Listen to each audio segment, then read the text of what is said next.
We are nothing sacred. We are nothing sacred.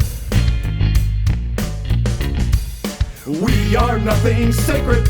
With Maxwell Silverhammer. We are nothing sacred. With cruise control. We are nothing sacred. I've been out of the game for a while. Oh, good. Don't worry. Oh, yes. Welcome. This is the Nothing Sacred interview. I am Maxwell Silverhammer. And I am Cruise Control. And with us, we have former detective, Metro Detective, Bradley Nickell, now also a true crime author. Welcome to the show, Bradley. Bradley Nickell, thank you. Nickell, but my bad. You know, what it is, I use screen reading software, so it pronounces it Nickell. Totally get it. Nickell. So anyway, sorry about that. Well, My high school, or my junior high school shop class teacher used to call me 5 pennies. So Well, there we go, Mr. Five Penny. that's So- right. you did right. Well, let's get a little background. First of all, before we go any further, we do want to thank you for your service as a police officer. We're not those kind of people who take that lightly. It's very important to us to let people know that we appreciate that you did that. So that's to get that out of the way. So thank you very much for doing that. We're definitely in an interesting season of time right now where society has a lot of strange views of things, for sure. Of And law we were- enforcement, especially. Yeah, we're both natives of Las Vegas, so we both were born and raised in Vegas. So hearing about you with your book, The Repeat Offender. We'll get into all that. I'll let Max start this out, 'cause I'm sure you got some questions. Give us a little Sure. background here on your law enforcement career, as far as working with the R.O.P department and things of that nature. Well, how far back do you want me to go? I guess, when did you become a police officer? Well, I became a police officer. Actually, I was a reserve police officer with the city of Marysville in California. It's a Northern California town of at the time, it was about 17,000 people. I was active duty Air Force, but I knew all my life that I was going to be a police officer. That was my dream. And going in the military was kind of part of building me into the person that I needed to become. And while I was still active duty Air Force, I was going to the local community college there and taking criminal justice classes and stuff and earning post certifications. So I became certified in California to be a reserve police officer. And I went to work part-time for the local police department, which was Marysville PD. And they had me in their field training program, out handling calls and doing stuff with a field training officer. When I separated from the Air Force in 1990, early 92, and then came to Las Vegas and joined the police academy in March of 1992. Wow. And then from there you got to the R.O.P unit, which is repeat offender, right? Yes, it's a kind of cool thing, and I'll even back up just a little. I remember, you'll understand why I'm explaining this in a minute. I remember being like 8 or 9 years old, and mom and dad used to get a subscription to the Reader's Digest. Probably every parent had a subscription to it or something. I don't know. It was good reading material in the bathroom. So I'm sitting on the toilet, like 8 years old, and this Reader's Digest is there, and I'm reading this story about the SR-71 Blackbird, the super secret fastest plane in the world. Right. And I was like, man, that thing is cool. Well, then when I joined the Air Force and stuff, long story short, I ended up working on that plane. Oh. And it was like, wow, this is really cool. And it was really cool. It was one of the neatest things to do in the Air Force. And then when I got out and I came to Las Vegas, and here's kind of the connection. I was in the police academy, and the police academy was, like 20 something weeks long. And once you get into some of the more advanced instruction, some of the specialized units from the police department will come into the academy and kind of introduce themselves to the recruits and say, okay, this is who we are and what we do and how we can help the patrol field, which you're going to go out into. And one of the presentations was done by the R.O.P unit, which R.O.P is repeat offender program. And they came in and they were like all secret squirrel stuff, but they were talking about how they focused their activity into the career criminals in our community, and that they do mostly undercover work. It's like surveillance and stuff like that, and they try to follow these really prolific criminals around and catch them in progress. And I'm sitting there, brand new cop, chomping at the bit, in the police academy, saying, man, I want to do that job someday. And it was one of the most coveted positions on the police department for a very long time, because it was such a good job. Patrol is probably the most exciting job because you have such a variety of things that happen every single day. And every day is something new. You don't ever do anything that's exactly the same every day, which is a really rewarding thing in any job. But when I went, eventually started testing for the detective bureau and stuff like that, and got brought into the R.O.P unit, it was like, wow, I just got the best job on the department. So that was really cool. But the thing that made it the most rewarding is that at the patrol level, a lot of times you can feel like your efforts aren't really making a dent.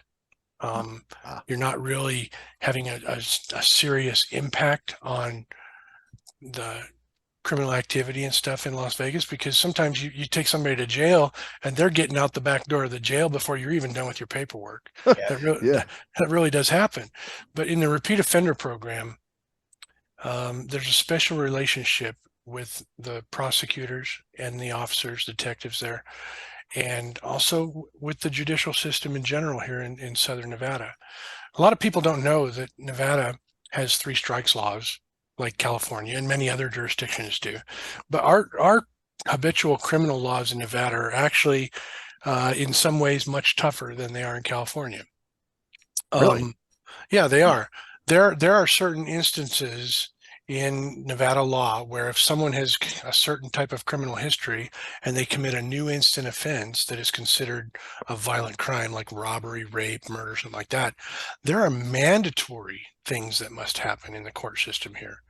In California, almost all of the habitual criminal laws in California are discretionary. The prosecutors don't have to pursue that. They can if they wish. Yeah, there are things in the state of Nevada where if somebody is convicted by a jury of certain crimes and they have a certain criminal history, it says that the judge must treat them as a habitual criminal. Oh, and wow. when they get that habitual criminal treatment, it basically changes the whole sentence structure, and also makes it so they're not getting time off the back end when they're serving their sentence. So if you were like in the same position in, let's say, the repeat offender department in California, it might be more frustrating as that's at the discretion of the prosecutors whether to keep going of it after someone you brought in a couple times. Is that how it kind of works? Yeah, and it could be, yes, but the prosecution here in Nevada also has a very broad discretion as to whether or not they try to have somebody treated by the courts as a habitual criminal. There's only some instances where it's mandatory, but even then we've seen judges, some of the weaker judges, we've seen them actually break the law and not do what the law requires and treat these people as habitual criminals. And then the district attorney's office is forced to try and make a decision. Okay, do we appeal this illegal ruling to the Nevada Supreme Court, which isn't known as one of the more conservative crime fighting Supreme Courts in the country, and potentially put something on the Supreme Court's plate where now they're able to try and water down the habitual criminal laws, where they have suddenly been given the opportunity to take it away rather than do what they're supposed to do. That's a lot of that happening now too, where they won't prosecute a lot of different things, and like you hear in California, they got the smash and grab thing going on, and pretty much they're told not to do anything about it. Yeah, I mean, how do you even go into business? Why would you? Well, your your risk is so high of losing everything you have every time you open the store. Well, New York is even is just as bad, especially with their with Eric. Is it Eric Adams? I think his name is. Yeah. The mayor of New York, who literally is telling people, like, the people are they're doing things, and they're literally just getting, let off, like not even a slap on the wrist. They're not even getting prosecuted. Well, and this guy's a former high-ranking official in the New York Police Department, and I'm like, so you've been a cop all your life, and now you're the mayor, and you're turning your blind eye to crime. It doesn't compute with me. Yeah, no, well, it computes with money probably somewhere. Money and power for sure. Yep, absolutely. Well, that's how do I get votes? Yep. It's that what's that other guy in California? Gascon, whatever. Luis Gascon, I think. Oh yes. Oh my goodness. Yes, I've heard about him. He's real. He's a I think he's a district attorney or something. Yeah. LA County. Yeah. LA County DA. He used to be the San Francisco DA. Yeah. Well, wow. Man. California is there's a reason why Vegas has 2.5 million people now, and over 1 million of them are from California. Well, yeah, but it would be nice if when they come from California they leave their politics behind. But that's what I'm saying. No, that's not what happened. Just like Texas, they're all moving to Texas, and they bring their politics. It's like, well, the politics that you brought to California ruined California. Now you're bringing them to Vegas and to Texas and everywhere else. You leave somewhere because of all the things that's going on, and you go somewhere else, and you want to make it just like where you came from. That makes sense. And you were there, so you moved to Vegas in '92. You said? Yes. Okay, so you were there before it really became the Vegas of today, because back in '92 it was still small townish. Right, it was. I think we were probably maybe like 700,000 or 800,000 people. Yeah, I mean, it was growing. Obviously, it was starting to really explode. Like that was when. I remember they were the DMV was reporting like 15,000 new driver's licenses per month. Yeah, and that was big for us. It was crazy. People coming from other states. Yeah, we were going through high school at that point. Yep. And that was when they were opening all these new high schools. Like every single year, they'd open one or two. Like Durango. We're back. Durango still seems like a new high school to me in Vegas. Like, right. Wait, no, Durango's over 30 years old now. It's like, yeah, Durango was on the edge of town. Mm-hmm. Yep. And now it's not even. Now it's right in the middle of town. Just like Spring Valley used to be a good neighborhood. Right. Really, it's not anymore. Really. Yeah. You're right. So just to give some perspective. So you were and we'll get to the specifics of the case with Damon. I think with Damon, right? Damon Monroe. And Damon Monroe and go from there. But how long when did you retire from detective work? I left the repeat offender program voluntarily in 2015. Okay. The last couple of years, I was in the R.O.P unit for 17 years. Mm-hmm. After being a patrolman for almost 10 years and a training officer. I tested for the Bureau and went and did the R.O.P thing for almost 17 years. But anyway, things had changed. I wasn't going to work and having fun anymore. There was a lot of bureaucracy. There was a unique way of looking at things from a law enforcement perspective when you work in the repeat offender program versus the rest of the department. Especially from management point of view. Management has to try and do things to measure productivity of the workforce. Yeah. Like in patrol, one of the easiest things for them to measure productivity is how many tickets are you writing and how many people are going to jail. I don't value those numbers, but it's difficult to come up with some other system to try and measure productivity of the workforce. Right. And if you've got cops out there that aren't writing tickets and aren't taking people to jail, well, what in the heck are they doing? Yeah. Well, yeah. So I get that. Yeah. I get that from a management perspective when you're looking at most of the police department, that those are good benchmarks that they need to look at. Okay, who are my hard workers and who are my lazy workers, kind of thing.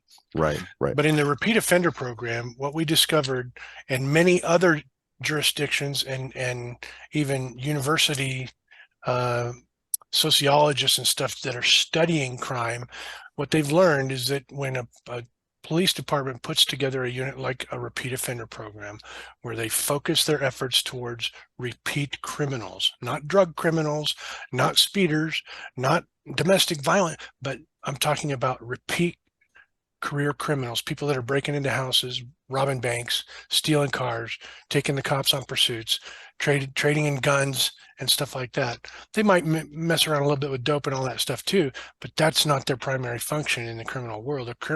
They're pirates, basically what they are. That's what R.O.P is supposed to focus all of their energy towards, is the pirates. And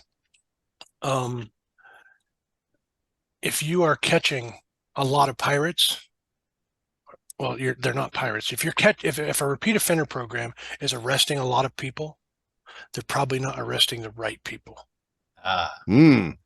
Because So the pirates are the hard ones to get. The pirates are the ones that are looking for the cops all the time. That are not out there just committing crimes by happenstance. These guys do it as a lifestyle. It's their way of providing income for themselves, and they're out there doing it every day. They are the wolf, and we are the prey.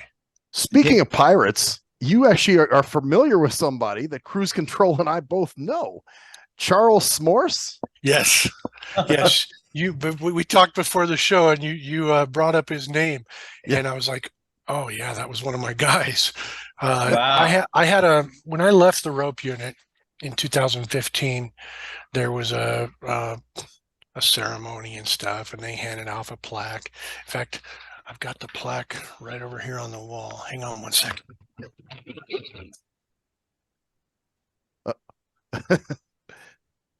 He's going to grab the plaque. Yeah, it must say something on it. Let's see. Yeah. Let's have some.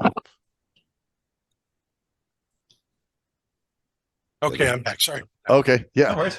I didn't even think about this. It says, my tireless efforts resulted in obtaining 343 habitual sentences, with 80 of those being life sentences. Wow. Wow. Okay. Was Charles wasn't a life sentence, I don't think, was he? No, he wasn't a life sentence, but he was a habitual sentence. They have two different levels of habitual sentences in the state of Nevada. There's the large habitual, which is it can be anywhere from 10 to life all the way to life without the possibility of parole. And in Nevada, a sentence of life without parole really does mean life without parole. It doesn't mean, oh, in 20 years, we'll think about it again. It means life without parole. But then there's also the small habitual, which can range from anywhere from 5 to 20 years. But the habitual sentence, one of the biggest things that it does is it freezes that back end number. So if somebody is sentenced to, say, 8 to 20 years for burglary, that 20 years on the back end doesn't go away. So if they get paroled at some point in time, they have to do a minimum of 8 years. So they can't get anything off the front with their good credits and all that stuff. They have to do a minimum of 8 years before they're eligible for parole. And then if they do make parole anytime before 20 years comes, they're on parole until 20 years expires. Gotcha. Okay. So they got to serve out that sentence regardless. Correct. Somehow. It makes it really a truth in sentencing kind of thing that happens. That's good. And that was very rewarding, because a lot of times you'll see somebody, take a conviction and they get 24 to 60 months, which is 2 to 5 years. And as soon as they start serving their time, they're getting time off the back end. So that 24 to 60 actually turns out to be more like, probably, they're also getting stuff off the front end too. 24 to 60 actually turns out to probably be somewhere around 15 to 40. Wow. And and the math isn't something that's available to the public. It's not available even really to the police. It's done through algorithms and stuff in the super secret computers of the Nevada Department of Corrections. On how they dish out good time credit and all that stuff, because the politicians are behind trying to empty the jails and the prisons, because it is the fastest way to get money back into your budget for your special projects. Always money is at the root of all this stuff. It is. There's no doubt. That's crazy. I'm actually tonight just getting back to, because obviously you've lived in Vegas for all that time. Did a lot of your frustrations come from the fact that Vegas exploded in size so much that it changed the whole face of the police department there, or was it just? No, I didn't ever look at it as a negative impact because it provided good for me. Yeah. I came to Las Vegas with the desire to be a police officer. And at that time in 1992, I was figuring that I was going to be making like $30,000 a year and I was going to be rolling in it because, I came from the military where me and my wife and my kids were on food stamps while we were drawing military. Wow. Oh man, really? So I was like, wow, I'm going to be making like 30 grand. We're going to be living like king and queen. And the community took care of me very well here. I'm thankful. I made more money as a public servant than I ever imagined was possible. I'm not some rich guy, but I'm now in a position where I retired after almost 30 years of service. And if I'm careful with my money, I don't have to work another day in my life. That's good, man. That's the way it should be. Because we've talked to a lot of people who are police officers, and they are not treated well when they leave, either because they're not getting the right mental care. That's right. Because of the post-traumatic issues that they face. That's right. Or they're just not getting enough pension issues. Just there's a ton of issues. So it's really good to hear that at least somebody's got something positive in Nevada, or at least in Las Vegas. In some ways, they take care of. Well, I encourage people from around the country, if they're interested in law enforcement, come here and do it, because the Las Vegas Metropolitan Police Department is the leader in training. They are. I mean, I'm not saying this just because I'm like rah Metro. I'm saying this because I was in the industry for 30 years and I've interacted with police agencies all around the country, and nobody is a better employer than the Las Vegas Metropolitan Police Department. When I was a training officer back in the 90s, I had a trainee that came. He was the elected sheriff of a county in Missouri, and I had been on the police department here for like 6 years, and I was making more than he was making as the elected sheriff of the county in Missouri. Wow. That's, well, you know what though? You can kind of tell just dealing with Metro cops that, that they are treated well, that there is a respect for them. You don't see as much, the stuff that, well, like cruise controls up in Eugene. I'm sure it gets crazier up there than even down here sometimes, because there is respect for the police here. You're right, but there's also something that comes into play here, where you get what you pay for. Yeah.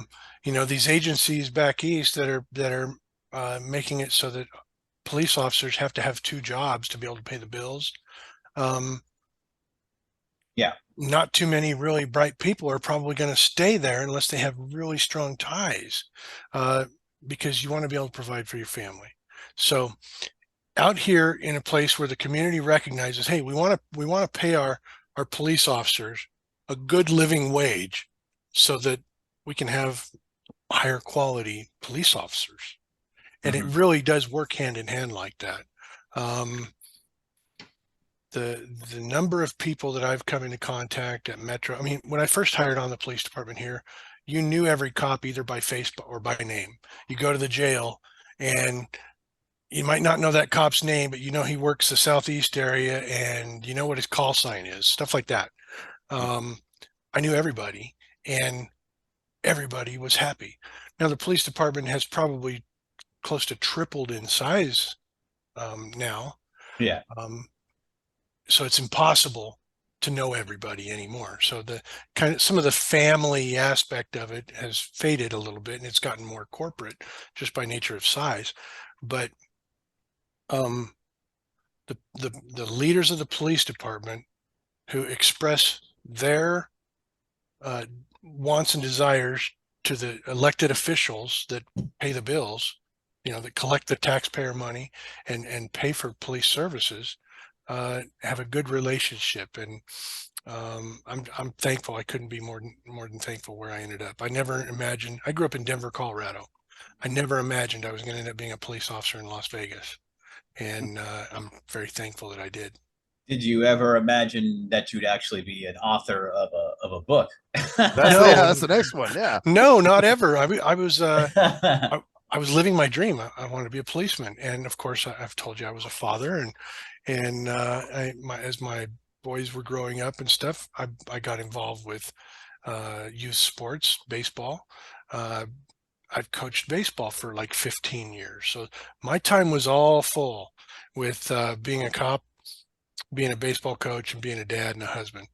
And I never had any desires to be a writer. I've always had the ability to write, to express myself with the written word.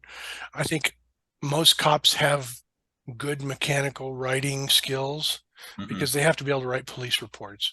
I've seen some cops that aren't very good at writing police reports also, but but in the sense of being a writer, you know, if you're going to write a book, who wants to read a 400-page police report? Nobody, of course, nobody, not even a prosecutor. But so yeah, I never had the desire to write a book. And then in September of 2006, the Damon Monroe case came across my desk. And as it unfolded over the course of a couple of years, it was the most unimaginable thing I've ever been involved with in law enforcement. I've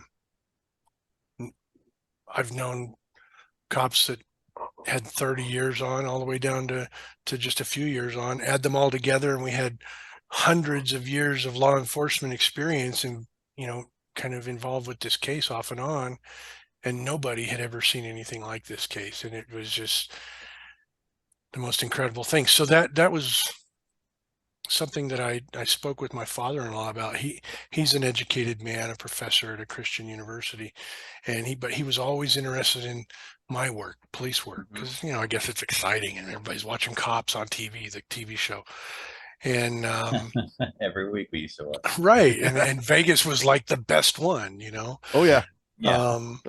But my father-in-law, even when I was a young patrolman, he would come out here to Vegas, and I'd take him on ride-alongs and stuff, and show him the streets of Las Vegas, take him down Fremont and show him the stuff that we try to keep the tourists away from.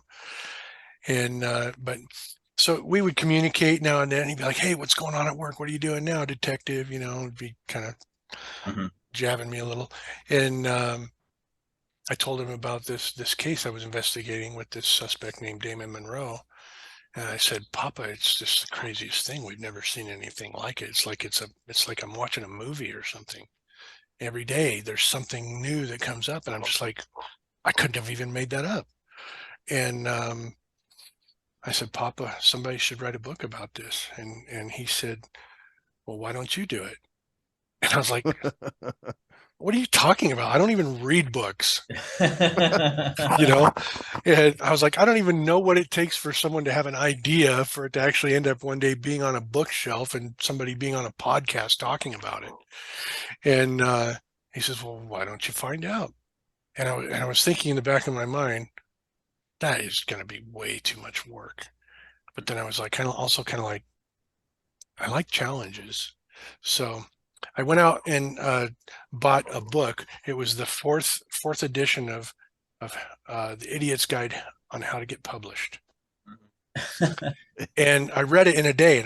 And basically what it is, it gave me some eyeballs on the landscape of what the publishing industry looks like, and what a literary agent is, and how a book goes from being an idea to actually being on a shelf.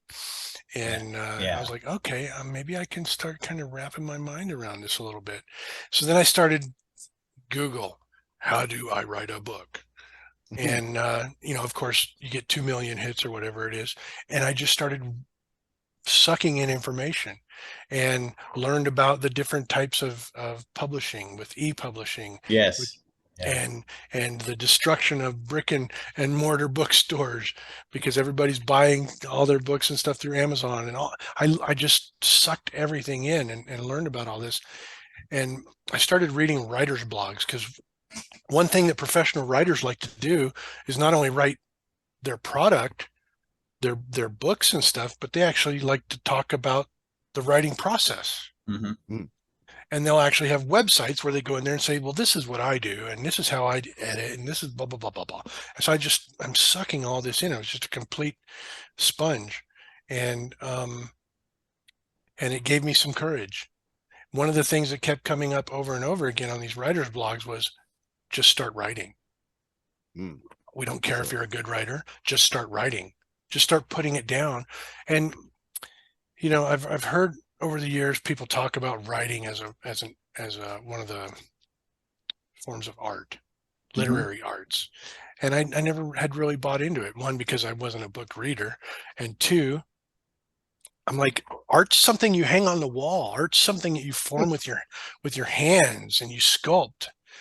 And the writing that I was putting together when I first started writing the first draft of the book was very much like a police report. A, B, C, D, E, F, G, H, I, J, K, L, M, N, O, P.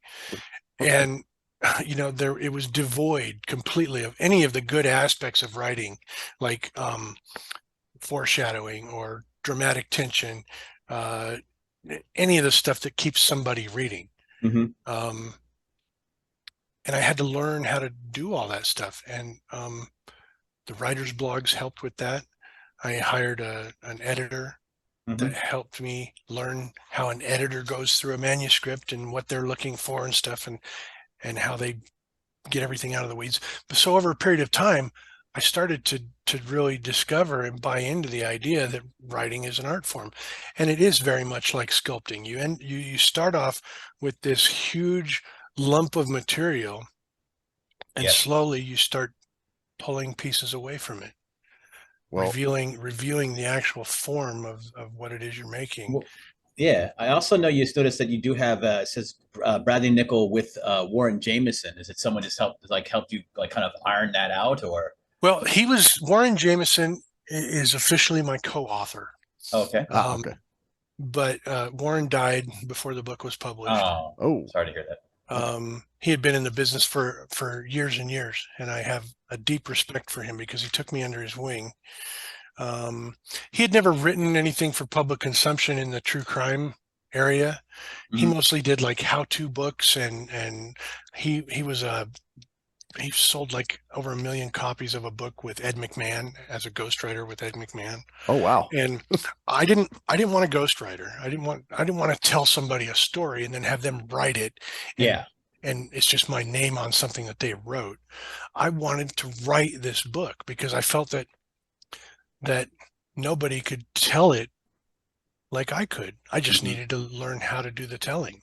I needed to learn how to become a storyteller like that. That's incredible that you just decided to start writing and basically learned as you went.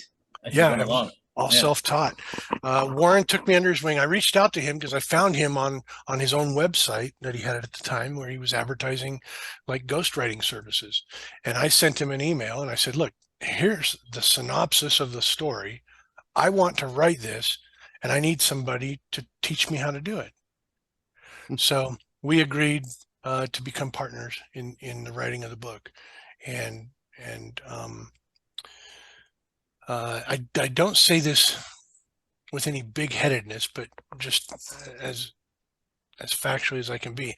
After about the first draft of the manuscript was like 190,000 words.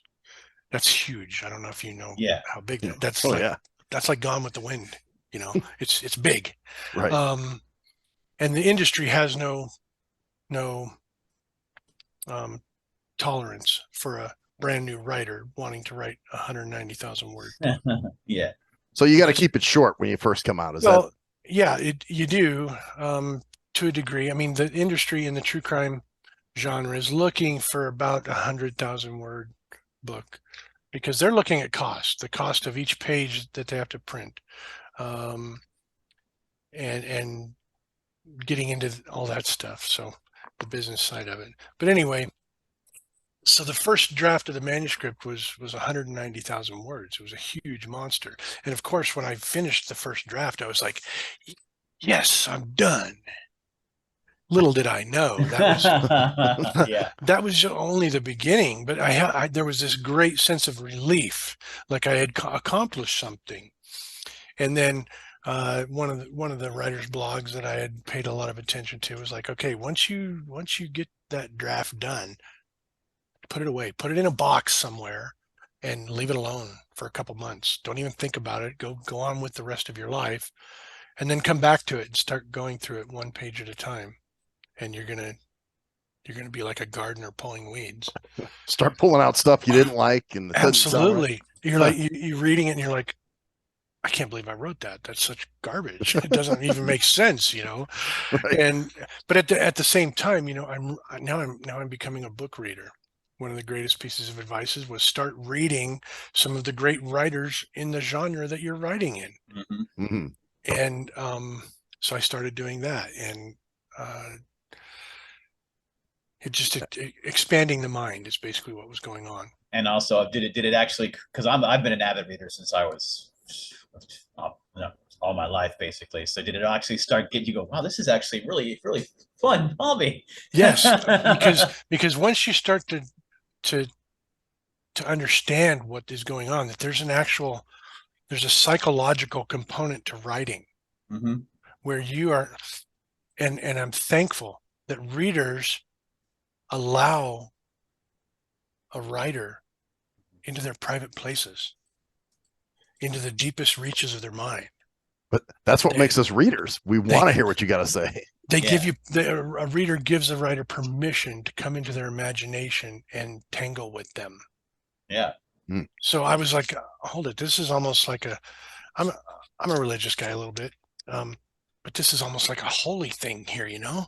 And I really felt a deep respect and honor towards the readers that were going to be potentially reading this book. So that became my primary mission in writing the book, was to make sure that I gave them everything possible that I had to give, that I couldn't have made it any better.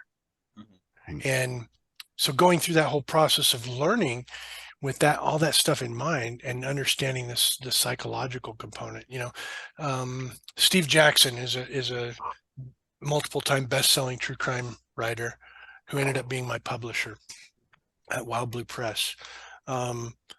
Steve Jackson told me that he wants, when it comes to the reader, he wants the reader to cry when he wants them to cry. He wants them to laugh when he wants them to laugh. Mm-hmm. And that's what started to really engage my mind with this idea that there's a psychological relationship between the writer and the reader, even though they probably never met in their life or never will. Yeah. But it was something that I have a deep respect for, and I'm thankful for readers that pick up a book and don't want to put it down. That was the writer that I wanted to be. I didn't, you know, there's so much bad writing out there. Oh, there's a lot of bad writing that makes a heck of a lot of money. Yeah, exactly. Because somehow it found reach and it had the right people behind it and all this kind of stuff, you know. But then there's a lot of good writing that doesn't ever find reach. What I wanted to be, I didn't care. My motivation in this whole thing was never to make money. It was always to tell the story, and to get people to maybe open up their worldview just a little bit about what's going on in their own neighborhoods with crime. If you're not exposed to knowing that these kinds of criminals are out there, people don't think about it. Well, go ahead. I just think it was, in a nutshell, that was the greatest service that I could do, was provide a really captivating story that would have some takeaway from it, where people would look at crime a little bit differently. You know, there's some things going on in society that I really find distasteful when it comes to crime and punishment and stuff. We've allowed the news media and the politicians to divide crime into violent and non-violent. There is no such thing. The criminal mind is whatever pleases itself right now. Today's non-violent criminal is tomorrow's mass murderer. Well, let's give some perspective. I mean, people think, oh, well, breaking and entering is a non-violent crime if no one's there. Well, my parents' house was broken into and ransacked, one of those little goods, like they knew they were specking out the house, and once my parents and no one was there, they jumped over the wall and just totally ransacked the place. Right. And I looking at the pictures felt violated. I felt like it was an intrusion on my personal life, and they did as well. So it's definitely more than this. Oh well, it's just your, they go through all of your stuff. They go through all, they violate you in that way. That's yep. Right. Yeah, and you're right. It is a violation. And actually, funny enough, that's what Charles Morse did at our friend's house. That's why we don't deal with him anymore. He broke in there. And back to Charles Morse. I went off down. No, it's okay. It's okay. That's what we're supposed to do here. So Charles Morse, I remember him being on the list of people that we were investigating, and to refresh my memory, I used some open source, did some open source research here from home, and was able to refresh my memory a little bit about him. But Charles Morse is an 8-time convicted felon now. Oh, damn. Most of his stuff was involving stolen cars. Yep. He started off in 1995 with a possession of stolen vehicle conviction, and he got probation, which was later revoked. It was revoked because in that same year, he was arrested for robbery and dissuading a witness. And it must not have been a really super duper good case. Maybe the victim wasn't a reliable victim or something, but the robbery case was dismissed as part of the negotiations for his probation to be revoked in the previous possession of stolen vehicle conviction. So the robbery just kind of went away, and he went off to prison for probation violation.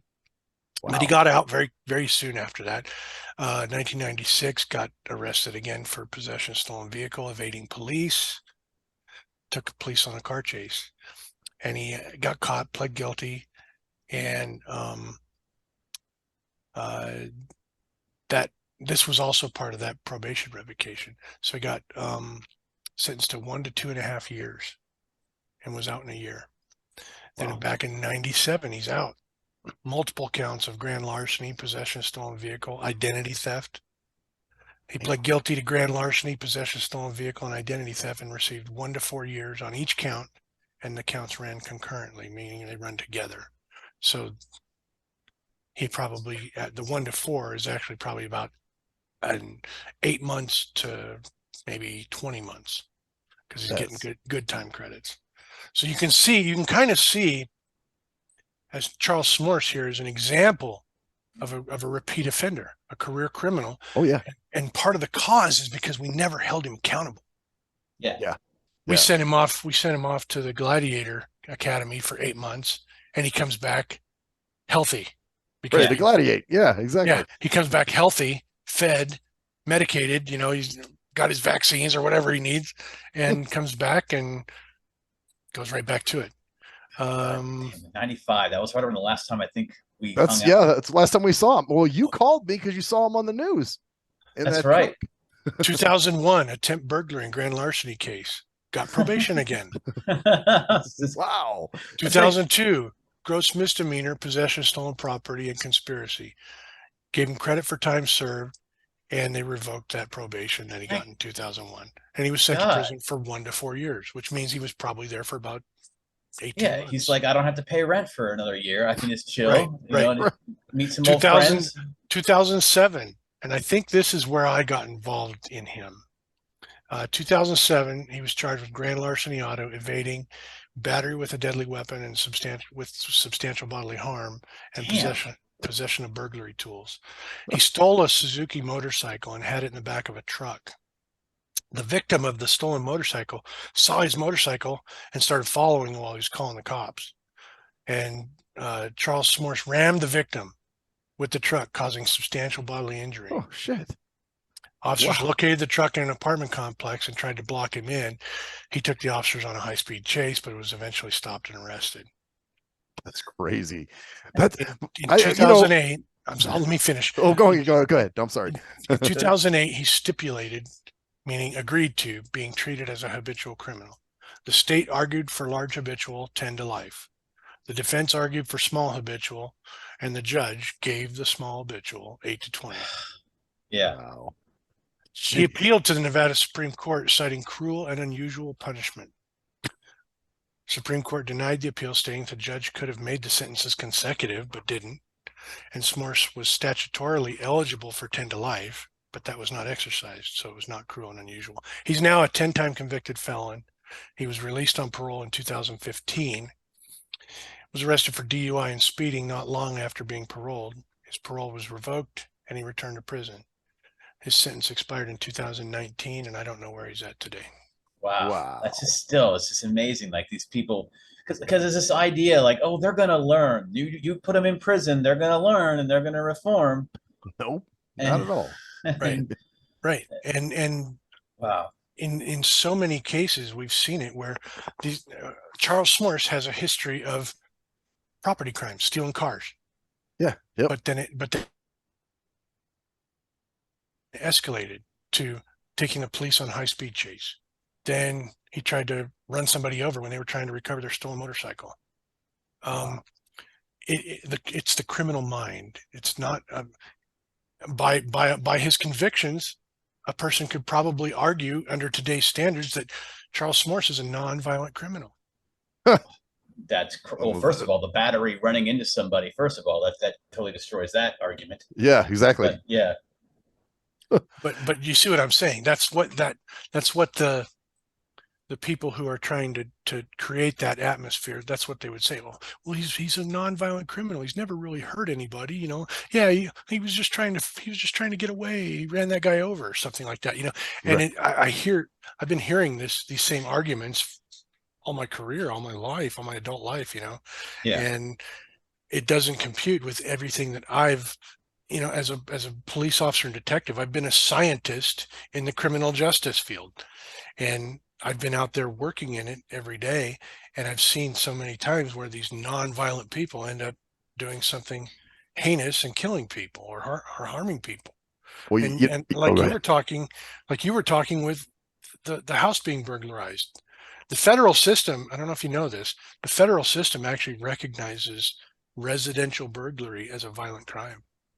Oh yeah. Well, if you're smashing windows, right, and destroying the violence is what it does psychologically to the victims. Yeah. That's good, because that's your sanctuary, that's your safe space, that's your home. Right. And I'll point you to any residential burglary victim that comes home, and even if bad guys are already gone, they come in and they see their place trashed. They never feel safe in that home again. Yeah. No, you're right. And if they move, they will take that feeling to their new place of residence. Yeah. They don't feel safe at home anymore. Wow. Yeah. Tell me that's not violent. It's definitely is. And it's also crazy because we think about that you know, that robbery or whatever happened with the only time those 8 and 10 convictions for him or any other repeat offender are only when they get caught for what they've done. Right. So it doesn't tell you anything about all the times that they haven't gotten caught, that they've gotten away with it. Yeah, exactly. And Damon Monroe is the perfect example of that. Oh, perfect segue. When I first started investigating Damon Monroe, he had been arrested by some patrolmen for possession of stolen property, and they had circumstantial evidence that he had broken into a Chinese crystal shop here in town. And when I first started investigating, Damon Monroe was a 19-time convicted felon out on the streets. So he was decorated already when he came across your desk. That just doesn't make any sense to me. 19 times at some point, just it doesn't make any sense to us either. But he doesn't care. See, that's the thing. The cops and prosecutors see that, and we're like, how does this happen? Yeah. But then you start going back through the history and seeing, you know, lining it up like I did with you with Charles S'mores, and now it makes sense. Mm-hmm. They're getting slaps on the wrist over and over and over and over and over again. So it's a way of life, basically. Like, well, you know, I can even tell from the Damon character, you know, he enjoyed what he was doing. And he liked messing with you guys and putting it in your face. Without a doubt. He bragged about not using drugs and not drinking alcohol ever because it made him a better burglar. And he was trying to get his crime partner to stop using prescription drugs. Yeah. Yeah. So it would make him better too. That's the most twisted. You know, I don't do drugs. Why? So I can rob people better. Right. Yeah. You know, and I'm listening to these conversations on the phones from the jail, because when they got arrested, Damon's partner Brian Ferguson was on probation for a burglary, and Damon Monroe bailed out of jail right away. So then his partner Brian Ferguson started calling Damon from the jail, and I was listening to the jail phone calls, and that's what broke the case wide open. It's what led me on to this was something that was a lot bigger than what it looked like on its surface. On its surface, it looked like a couple of guys went and stole some stuff from a store. Right, Mhm. right. But his house was full of stuff that he had stolen, like completely. You talked about Coke machines in the garage. The craziest stuff. The course of the investigation culminated, I think it was November 6th of 2006 was when we served search warrants. We ended up serving a search warrant at Damon Monroe's home, which was off of like Charleston and Cimarron, decent area. Mhm. And 4 storage units here in town, and Brian Ferguson's apartment. Over the course of that day and a half of going through everything, we recovered, we estimate, probably somewhere north of about $6 million in stolen goods. Holy shit. In the house. This was all in the house, huh? In the house and the storage units, yeah. And in Wow. fact, if you want to see photographs of the crime scenes, of the storage units and what we found in the houses and stuff, there's a photo gallery up on my publisher's website, wildbluepress.com. But if you go to like Google and you just punch in Bradley Nickell, Bradley, my last name Nickell, and then right after that, punch in photo gallery, Bradley Nickell photo gallery. Probably the first hit you're going to get on Google or Bing will be the photo gallery at Wild Blue Press, which will show you a whole slew of photographs. It'll show you Damon Monroe. It'll show you other characters in the story. It'll show you burglary tools. It'll show you all the interesting, cool stuff. But you can send your listeners to that website, and they can check it out there. Okay. Awesome. Okay. That would be, you could put that in the description. What's it? Wildbluepress.com? Yeah, it's wildbluepress.com. And then photo gallery?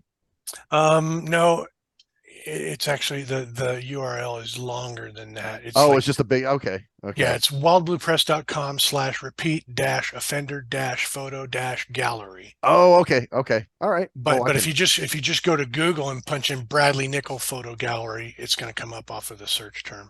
And this will show the characters, the stuff, the stolen merchandise, and how packed it was. Now we we don't want to give too much information away, because we want people to go out and actually check out your book. But you're right. And one way I can segue into that is I can just give people a little taste of what they'll find in the book. Okay. And that's I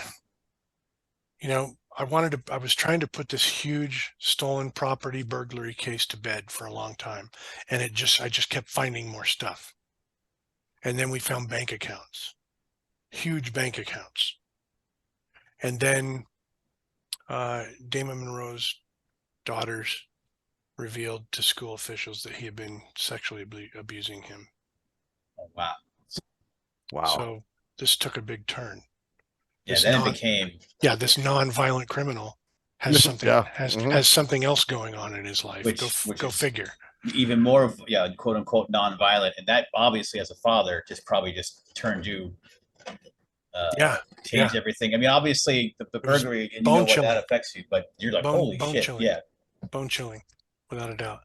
And then not long after that, we were alerted by a jailhouse snitch that Damon Monroe was trying to hire the Mexican mafia to have me and the judge and the prosecutor killed. That's crazy. Wow. And that was when Papa said, "Hey, what are you doing now at work?" And I was like, "Papa, you're not going to believe this." Right. And he said, "Why don't you write a book about it?" I guess when somebody threatens your life, you have no choice but to write a book, right? Yeah, I'm kind of like, well, we've never seen this before. Somebody has to tell the story, Right. Yeah, but it's funny So, because, go ahead. Sorry. no, go ahead.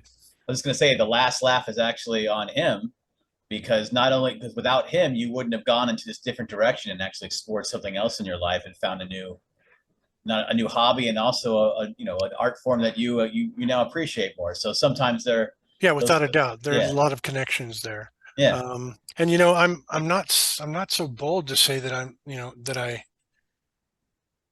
I'm taking any joy in Damon Monroe being in prison for the rest of his life. I don't. I think it's sad that we as a society, as a human race, we still haven't found a better way to treat criminals than to put them in cages and segregate them from the rest of Well, society. But okay, tell me what the other best option is. yep, yeah, you don't let them run free either, Right. you know, and We do what do. they do. We actually do try to protect innocent people and try to stop people from becoming crime victims. That I think that's what the justice system was initially designed to function as. yeah, and I'm not so unfortunately, sure that it always yeah, functions that way today. especially when they put the people in prison for a year and they get a taste and meet other people who are there, who can kind of influence them to continue what they're doing, and also they realize it's only a year. I can do that. I can go back to what I was doing. If it was just like, yeah, it's Well, definitely a tricky situation because and you're obviously, right, cruise control. It's like going to a conference when they're in jail because now they meet other criminals that they can learn stuff from and share ideas. And There was a criminal that I investigated once. His name was David Montanto. Him and another guy named James Warren. They were both heroin addicts, but I don't think that's how they started their criminal careers. They started off, you know, robbing people and stealing purses on the strip, stealing cars, all the usual stuff, and had gone to prison several different times, get out, go back, get out, go back. And they'd finally some of these criminals, they'll get smart and they'll change the type of crime that they're doing because there are different types of crime that put them in less jeopardy of spending long prison sentences. The crime of going into a store and stealing thousands of dollars of stuff, a lot of people in the defense attorney community are going to say, oh, he's a shoplifter. yeah, And they're going to look for alternative sentences for this person. Oh, maybe we'll get them into drug court. Maybe we'll do this or that or the other, and not hold them accountable for what they've done because it was a nonviolent crime. Back to that whole argument. Well, David and James were those kind of seasoned criminals that they had grown up a little bit in the criminal world and decided, you know what, when we get out of prison, we're not gonna go steal cars and break into homes anymore. We're just gonna go get on the cat bus, and for about 4 hours a day, we're going to go from store to store stealing stuff. One of the things they would go to like Smith's grocery store, and they'd steal cartons of cigarettes. okay. And then they would take the cigarettes to their drug dealer and trade the cartons of cigarettes to the drug Got dealer you a carton of cigarettes for some for a crack little bit of or heroin. whatever. A little bit of heroin. Yeah. Wow. So on the R.O.P team, we were following these guys around on the cat bus all day long. Followed them for about 8 days. And just racked up all these cases against him because we would be in the stores watching him jack all this stuff. And finally, when we figured we'd had enough meat on the bones to get the court interested, we take him into custody. But I asked David, I was interviewing him, and I said, David, you look like a skeleton. You're a heroin junkie. You look like you're 10 minutes from dying here, and you're looking at probably going and spending your 9th stay in prison or whatever it was. I said, at some point in time, aren't you going to get tired of this? The in and out of the prison revolving door stuff? And he goes, hey, this is what he said to me. I'll remember this for the rest of my life. He said, officer, detective, let me tell you something. I realized this a long time ago. It's my job to steal, and it's your job to catch me. That's all I'm saying. That's like a line out of a movie. yeah, like a bad line. Like, okay, That's why I remembered it all these years. I was like, man, Wow. it's this my guy, job to steal, and it's your job to catch catch me. me. yeah, but I'm looking at somebody that once was a human being. I don't know what he was now, but that was somebody's kid. That was somebody's grandson. Somebody had hopes for that guy and dreams. visions of what he could do with his life. And now he's nothing more than just someone out there chasing his baser instincts. Yeah. Well, that's like, well, again, back to Charles, I knew his family. They weren't bad people. Right. You know what I mean? He didn't do it because he needed the money. He did it because he enjoyed it. Like it was a thrill for him. Right. So I became a writer and wrote this book. And I knew once I was getting towards the end of finishing the project, I rewrote the manuscript 21 times, by the way. Oh, I took about 7 years to finally get to the point where I was happy with the product, with the finished thing. The last final touch I put on the book was I put at the beginning of each chapter, I used an epigraph. An epigraph is something that basically you can use to foretell what's coming in a chapter, or it's a psychological thing that I used it as. Gotcha. The definition of epigraph is an inscription on a building, statue, or coin. But actually the second definition is the one that applies here. A short quotation or saying at the beginning of a book or chapter intended to suggest its theme. And that's what I did. I put those epigraphs at the beginning of each chapter, and it was kind of trying to lead the reader's mind in a certain direction. And sometimes I would flip it on them, because there's actually some conflict and resolution in that readers enjoy, right? That the mind gets a play off of.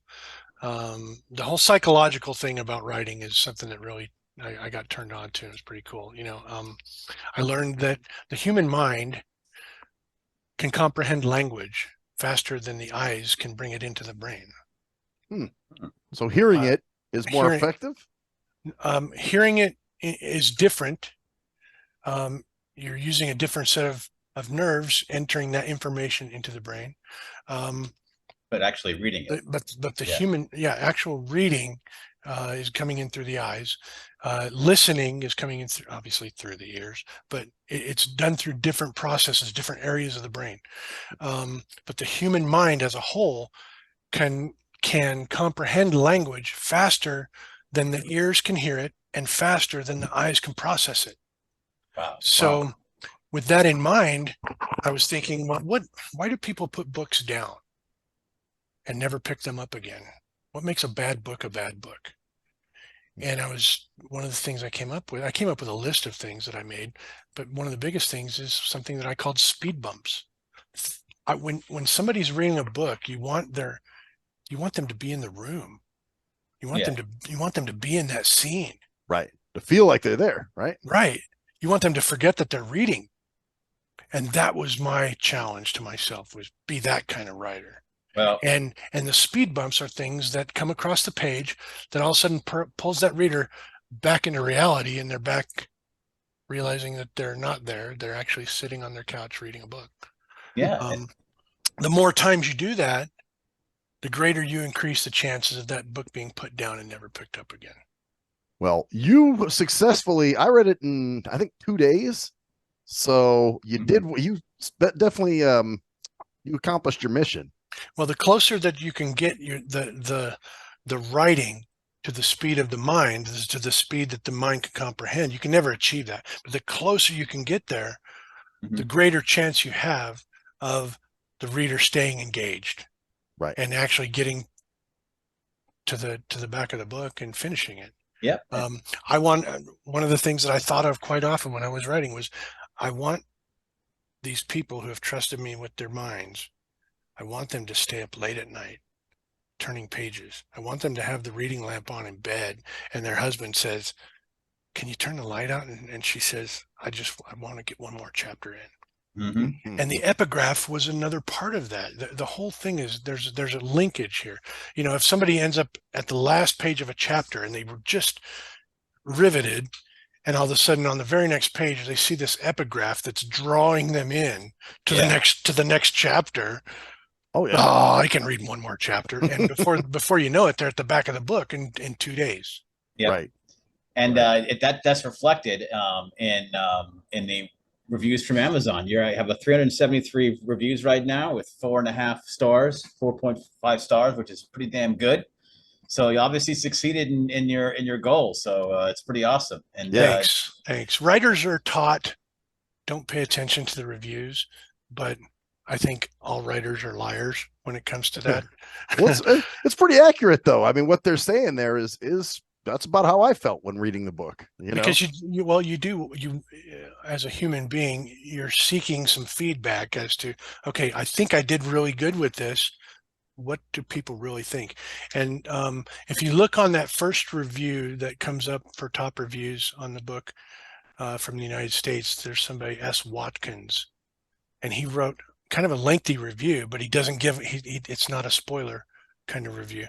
But I read that review that he gave, and it was like the greatest compliment I could ever have gotten from a reader. And I was just thankful. And he actually personally reached out to me later and told me that he was had ill, and he had spent some time as a newspaper journalist back east. So he was familiar with the writing industry and all that stuff. He probably knew about it more than me. And for him, a professional writer, to give me the compliments that he did in that review was really made me very humbled. Repeat Offender is also a movie. Our buddy Jason Harney, who we had on last month, did a movie on Repeat Offender. You actually narrate the well, you and Randy Sutton actually have speaking parts in that. Correct. I'm actually in the movie. It's a documentary film, of course, by Jason Harney.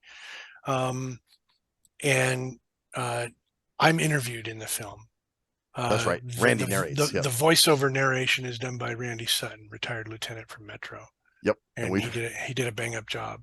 Oh, I did the voiceover narration for the Wounded Blue movie that was Randy's project. Oh, awesome. Okay, see, so you guys, there's like this network, this Metro network, all you guys working together. That's what. So cool. Yeah, it's kind of like the Harney network now. Funny story there. I wrote the book, and in 2015 it was published, April 2015, and a few months later, True Crime Magazine contacted me, and we're like, "Hey, we've read your book, and we really like it." I was like, "Hey, that's cool." And they're like, "We're going to put it to our editorial board or whatever, blah, blah, blah, and I'll let you know what happens." True Crime Magazine named Repeat Offender the #1 true crime book of 2015. Oh, so it says it right here, best of 2015 on the cover, actually, which you'll see on your page right now, probably. Yeah. Nice. And this is up against the likes of Ann Rule and my publisher, Steve Jackson, these people who are lifelong New York Times bestselling, award-winning writers. And True Crime Magazine has pulled my book out of the haystack and said, "This is the best thing that came out this year." That made me pretty proud and humbled. Awesome. I'm thankful. I never could have done what I did with writing this book without the help of lifelong professional writers taking me under their wing and teaching me their craft. Now, having said that, is there plans for another book? Well, the long answer made very short is no.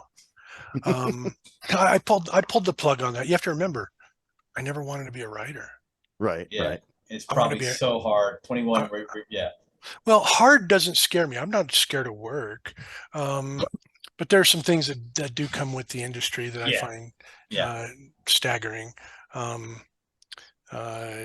After I always had in mind that this story would make a good movie, and I thought maybe writing the book would be a good jumping off point for that. So if you read the book, you're going to learn how relentless I was as a detective, relentless I was as an investigator, that I don't leave stones unturned. I'm thorough. I was criticized by some of my supervisors for being too thorough. And I'm like, how does that even make sense? Right. I'd rather give you too much information than not enough. What is too thorough in police work, especially when you're trying to put people in prison for the rest of their natural lives? Right. Right.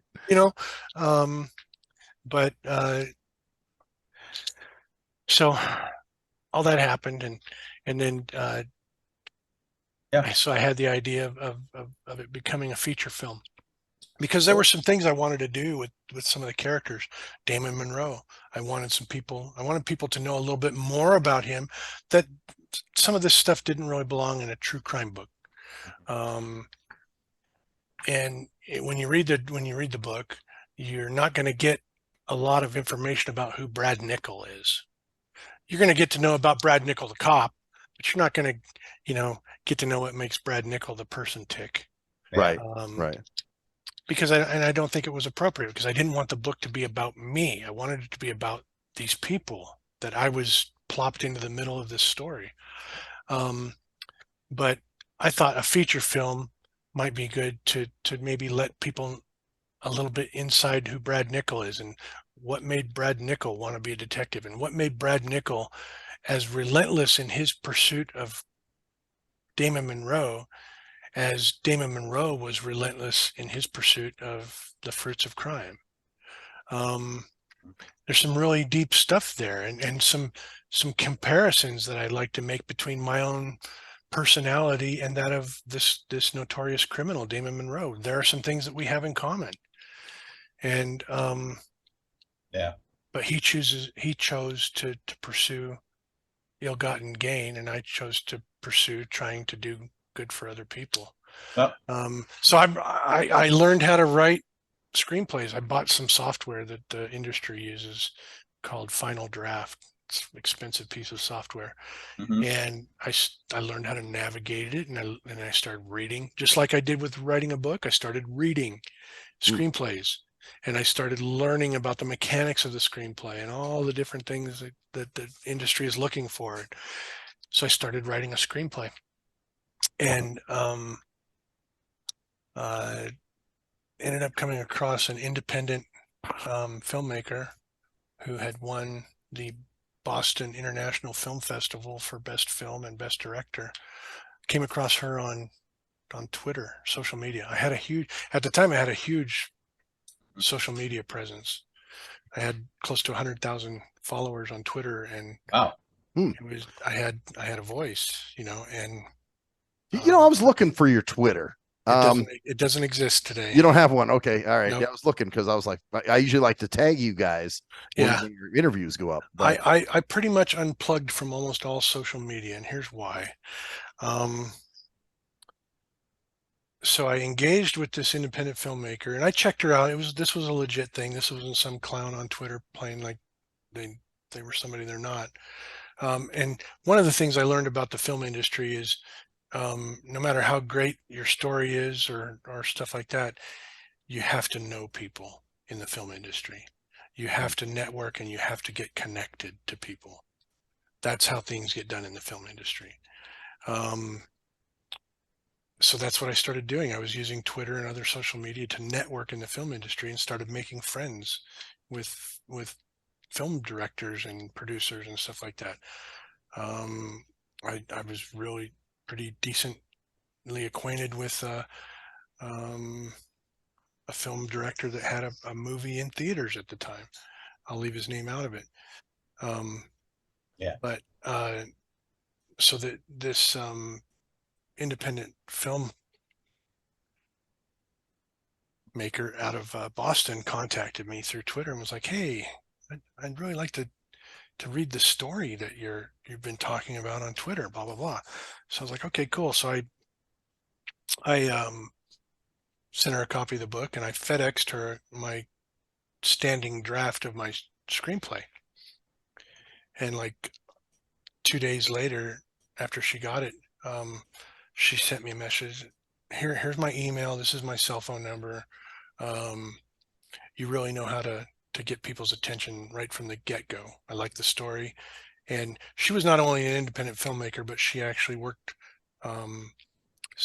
not full-time, but she was an employee of one of the major production companies in Los Angeles.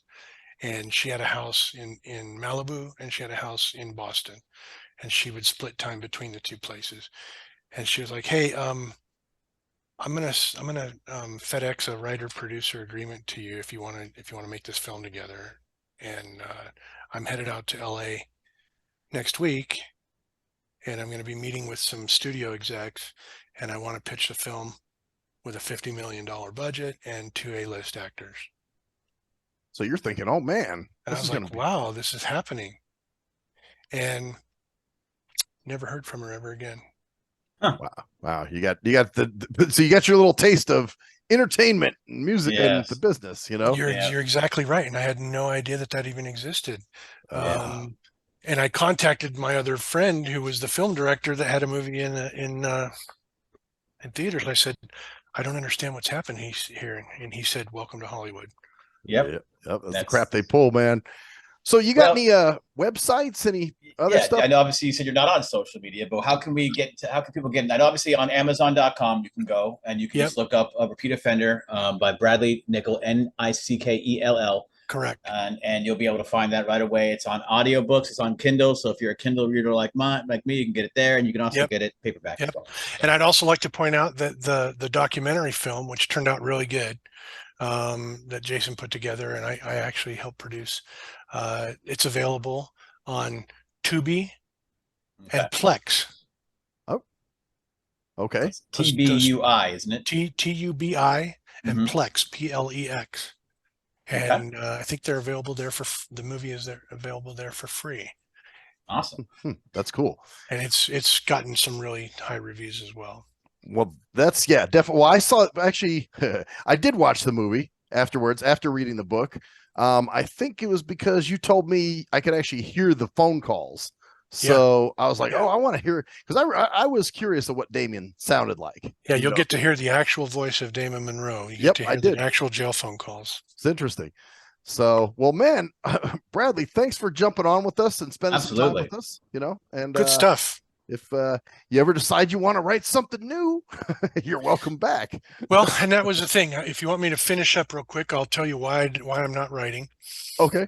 I got that taste from that film director, and at the time, Donald Trump was running for president, and I think became president, and I think, regardless of your politics, I think it's safe to say that a lot of people lost their minds over that. Yeah. Oh, yeah. And you can imagine that I'm probably a conservative-minded person for the most part. Traditional family values is a big thing, and crime and punishment is a big thing in my book. And I don't fit in with the Hollywood crowd. No. I would have to be like a chameleon. Yeah. Because I'm not a card-carrying member of the political establishment that they favor. And so all of that, kind of in a nutshell, just kind of turned me off to writing for public consumption. If the right idea came along, I would do it again. But I'm not someone that is pursuing being a writer for life. I'll tell you though, that line that guy said to you, it's my job to run from you and your job to catch me. That's a great, that should be in a movie somewhere. It definitely is. Good stuff. Incorporate that. Yeah. Wow. Well, this has been the Nothing Sacred interview with Bradley Nickell. Yes. And I'm Maxwell Silverhammer. And I am Cruise Control. And that's the story there. Bitches. See ya. Later. Thanks.